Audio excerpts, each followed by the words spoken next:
We definitely have a new normal, from a screening process on the way in to extensive testing on a daily basis to wearing contact tracers when guys walk in the building. We've really made a concerted effort to really mandate that everybody wears masks when they're not in the building with their doors closed, right? We want to maintain 6 feet of social distancing wherever possible. I mean, our main locker room once housed 90 players. Now it houses 40, every other locker with wall-to-ceiling plexiglass really separating those lockers. We've moved the overflow of our locker room into our existing weight room. So we've moved our existing weight room into the field house.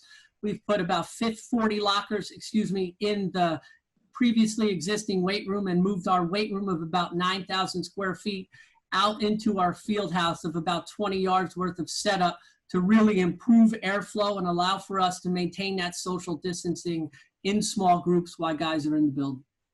Are players required to wear the tracking devices at home and away from the facility? Yeah, Tony, that's a good question. Players are not required to wear the Connexon devices at home. And why is that? Tony, that's the way the protocols were set here by the NFL and NFLPA. So again, they'll enter the building with a screening process. They'll get tested. They'll wear those Connexon devices around the building, and then they'll hand those in when they leave the building in the evening. If players wind up testing positive during the season, whether that's at the end of training camp or during the actual season, what are the protocols in place to deal with that as an organization? Yeah, the first part of that is one, to assure the well-being of the player, that they're evaluated and that they're safe, whether they can be at home or whether they need to be evaluated in a healthcare setting.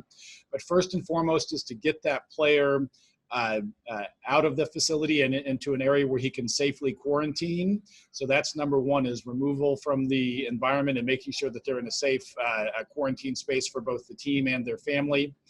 Then there's a series of tests, and we've employed both wearable technology and digital assets to allow us to monitor symptoms, monitor vital signs, and then start the contact tracing process. And this is where the Cleveland Browns have invested heavily in the safety of their players, using this wearable technology to allow us within the building to know who a player may have been in contact with, so that we can further that continued evaluation.